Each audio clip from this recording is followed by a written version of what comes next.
안정적인 배당주를 찾고 계신가요? 아니면 혹시 그 이상의 성장 잠재력까지 원하시나요?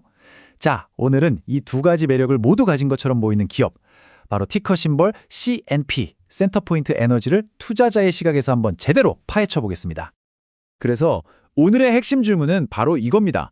이 센터포인트 에너지라는 기업이요, 그냥 예측 가능한 배당이라 주는 그저 그런 안전한 유틸리티 주식일까요?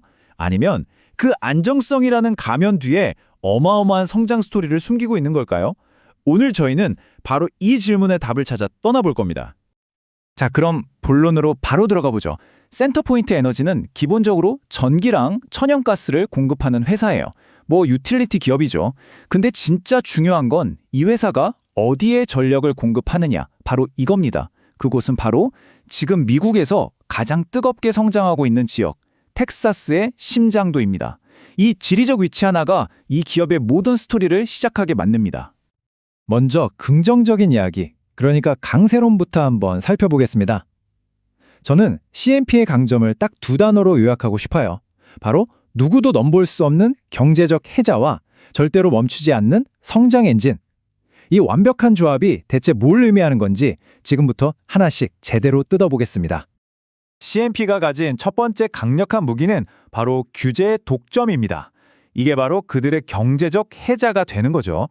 이게 무슨 말이냐면요, 아주 쉽게 말해서 휴스턴 같은 핵심 지역에서 전기 사업을 할 수 있는 회사는 오직 CNP뿐이라는 겁니다. 경쟁자가 아예 없어요. 그 대가로 정부가 수익을 감독하긴 하지만 동시에 일정 수준의 이익을 보장해 줍니다.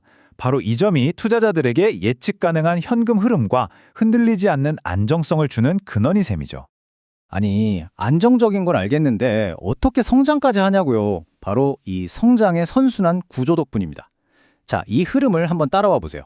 먼저 1단계, 낡은 전력망을 현대화하는데 막대한 돈을 투자합니다. 그럼 2단계, 그 투자한 만큼 회사의 자산 가치, 이걸 레이트 베이스라고 부르는데 이게 커집니다. 자, 3단계가 핵심인데요. 규제기관이 바로 이 커진 자산에 대해서 보장된 수익률, 즉 ROE를 허용해줘요. 결국 어떻게 될까요? 4단계, 투자하면 할수록 이익이 예측 가능하게 꾸준히 늘어나는 거죠. 정말 영리한 성장 공식 아닌가요? 이제 강세론의 두 번째 축으로 넘어가 보겠습니다. 바로 성장 엔진이죠. 이 차트의 막대 그래프 하나가 모든 걸 설명해 줍니다. 보세요. 텍사스의 인구 성장률은 미국 평균을 말 그대로 압도하고 있습니다. 새로운 사람, 새로운 공장, 새로운 데이터 센터가 지금 이 순간에도 끊임없이 텍사스로 밀려들고 있죠.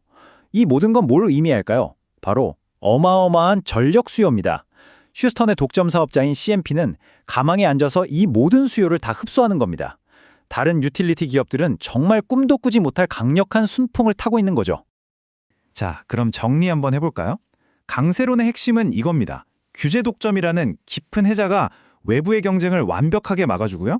텍사스 붐이라는 강력한 엔진이 성장을 앞에서 끌어줍니다. 그 결과는 뭐다? 예측 가능한 이익과 안정적인 배당이죠. 이것이 바로 많은 투자자들이 CNP에 열광하는 이유, 즉 안전한 성장이라는 아주 매력적인 공식입니다. 하지만 말이죠. 이야기가 이렇게 완벽하게만 흘러가면 너무 재미없겠죠? 세상의 모든 동전에는 양면이 있듯이 CNP의 이 빛나는 강점 뒤에는 우리가 반드시 알아야 할 어두운 그림자가 존재합니다. 그리고 그 리스크는 절대 가볍게 볼 게 아닙니다. 이제 약세론, 즉 이 투자의 어두운 측면을 들여다볼 시간입니다. 여기서 핵심은요, CNP가 스스로는 어떻게 할 수 없는 통제 불가능한 거대한 외부 위협들이 있다는 겁니다. 약세론의 첫 번째, 그리고 어쩌면 가장 치명적인 위협은 바로 금리입니다. 자, 왼쪽처럼 금리가 낮을 땐 CNP에게는 그야말로 천국입니다. 돈 빌리는 비용도 싸고 회사가 주는 배당도 아주 매력적으로 보이죠. 하지만 오른쪽, 지금과 같은 고금리 시대에는 상황이 180도 바뀝니다. 이자 비용은 눈덩이처럼 불어나서 이익을 갉아먹고요. 투자자들은 이런 생각을 하게 되죠. 굳이 이 주식을 사야 하나? 그냥 안전한 국채를 사는 게 낫지 않아? 이게 바로 모든 유틸리티 주식이 가진 아킬레스건입니다. 두 번째 리스크는 훨씬 더 직접적입니다. 이 슬라이드에 있는 문구 그대로예요. CNP의 수익성은 사실상 텍사스 공공유틸리티위원회, 줄여서 PUC의 손에 100% 달려 있습니다. 마치 부모님께 용돈을 타쓰는 것과 비슷하죠. CNP가 아무리 투자를 잘하고 싶어도 PUC가 요금 인상을 허락하지 않거나 보장 수익률을 낮춰버리면 CMP의 수익은 그냥 속수무책으로 무너질 수밖에 없는 구조입니다. 모든 결정권이 외부에 있는 셈이죠. 위협은 여기서 끝이 아닙니다. 첫째, 날씨. 텍사스를 덮치는 강력한 허리케인이나 겨울 폭풍은 전력망을 순식간에 파괴하고 막대한 복구 비용을 만들어냅니다. 둘째, 바로 그 복구 비용과 신규 투자는 결국 높은 부채 부담으로 이어지게 되죠. 그리고 마지막으로 텍사스 전력망 자체가 이런 기상이변에 취약하다는 건 이미 여러 차례 증명된 사실입니다. 이 세 가지 리스크는 서로 맞물려 돌아가는 악순환의 고리라고 할 수 있습니다. 자, 지금까지 우리는 아주 강력한 강세론과 결코 무시할 수 없는 약세론을 모두 살펴봤습니다. 이제 투자자로서 여러분이 직접 풀어야 할 최종 방정식에 도달했습니다. 이 저울이 모든 걸 말해줍니다. 한쪽 추에는 텍사스라는 고성장 지역에서의 독점적 지위, 그리고 보장된 수익이라는 아주 강력한 장점들이 놓여 있습니다. 하지만 다른 한쪽에는요, 금리와 규제, 그리고 날씨라는 우리가 통제할 수 없는 리스크들이 버티고 있죠.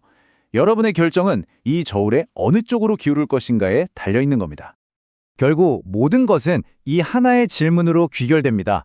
투자자로서 스스로에게 한번 물어보세요. 그 누구도 부인할 수 없는 텍사스의 성장이라는 거대한 순풍이 금리의 압박과 규제라는 거센 역풍을 모두 이겨낼 수 있을 거라고 믿으십니까? 이 질문에 대한 여러분의 답이 CMP가 여러분의 포트폴리오에 담길 자격이 있는지를 결정하게 될 겁니다.